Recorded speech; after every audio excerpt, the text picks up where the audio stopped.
That was so wonderful, and I'm sure after a while they would have figured out I am a raging Cajun from Southwest Louisiana. But I happen to be a lady named Jan, and I'm what's titled a body language expert. You see, I teach people how to tell what other people are thinking.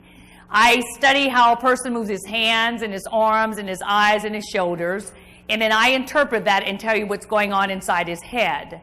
I'm involved in jury selection, so there's a pretty serious side to what I do.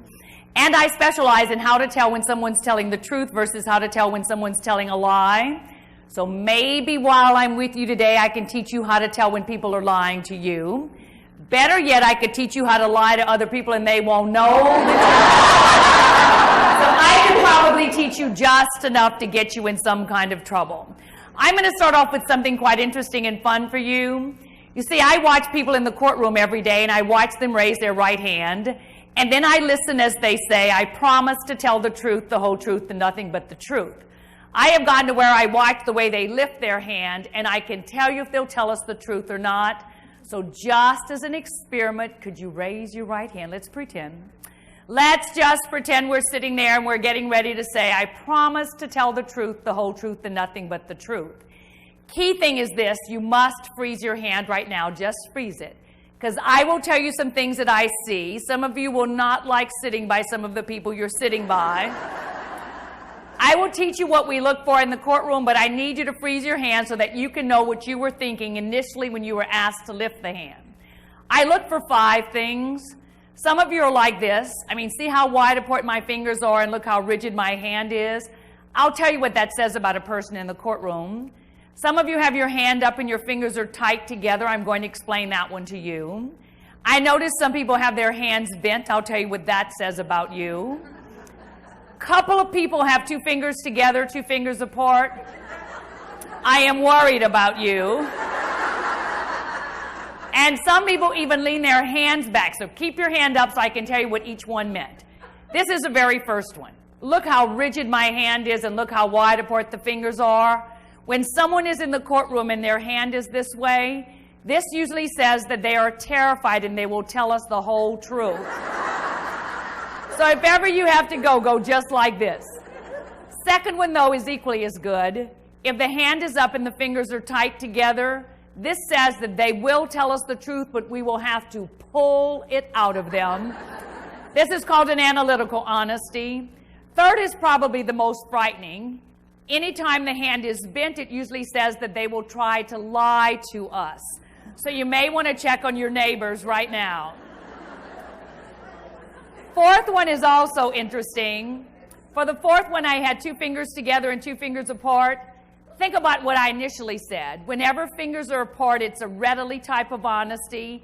And when fingers are tight together, it's an analytical honesty. Therefore, this person would give us both types of responses. And then the last one, I just bent my hand backwards this way. When people tend to bend the hand backwards, it usually says that they will try to bend over backwards to get you to believe them, but will typically be telling you a lie. Now put your hand down.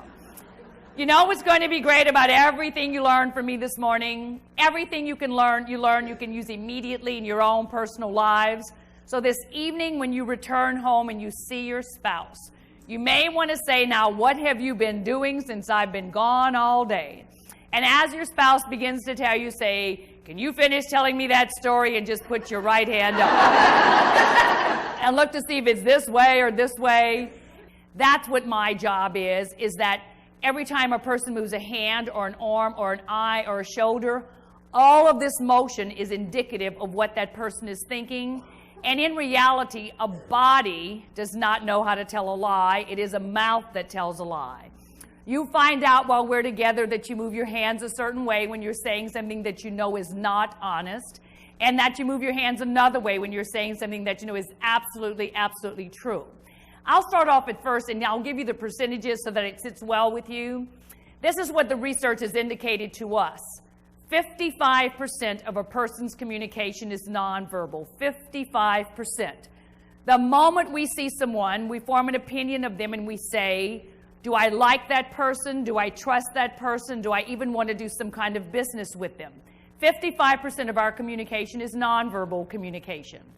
38% of a person's communication simply comes from their voice inflection. Just when our voices go up or down, that keeps people interested in what we're saying. And then the research says that only 7% of a person's actual communication comes from the words that they say. And I know you've heard the old saying, actions speak louder than words. We say an awful lot of things with the way that we move our hands, our heads, our shoulders. My job and objective today is to teach you as much as I can about this whole thing called nonverbal communication. I'm going to start off because I've been watching you since this morning, watched you come through, watched you sit in here with the previous speakers.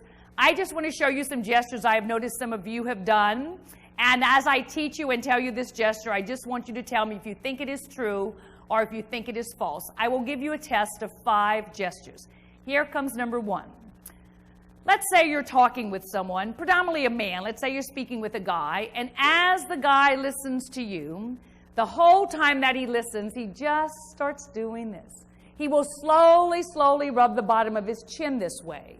For question number 1, I want to ask it in this way and say, when someone does this, this is a sign that says that they are seriously contemplating what is being said.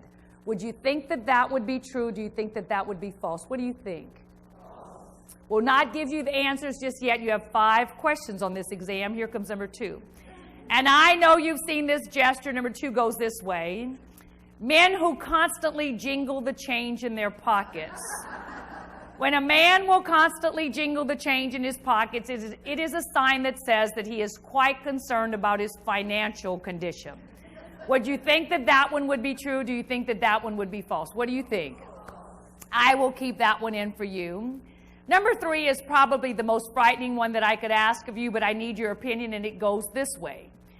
People who tend to use their left hand a lot tend to lie a lot. Would you think that that would be true? Do you think that that one would be false? What do you think? False. Probably everyone who said false is left-handed. Where are my left-handed friends? Let me see those nice left-handed friends. They look very honest to me, so let me repeat number 3. Did not ask and say people who are left-handed. Simply asked and said, people who tend to use the left hand a lot tend to lie a lot. I'm going to keep that one in. I will try this one with you for number 4 and get your opinion. Goes this way. Suppose you are watching a man and a woman in a casual conversation. And as this man and woman are speaking, let's say the man begins to pull up his socks. For number 4, let me ask you this. When a man begins to pull up his socks during a casual conversation with a lady, it usually says that he would like to ask the lady out on a date. Would you think that that would be true? Do you think that that one would be false? What do you think? I think you need some training in body language. I can see it now. I can see it now. Let me try this last one for number 5, and I know this is a gesture you've done often and also seen done.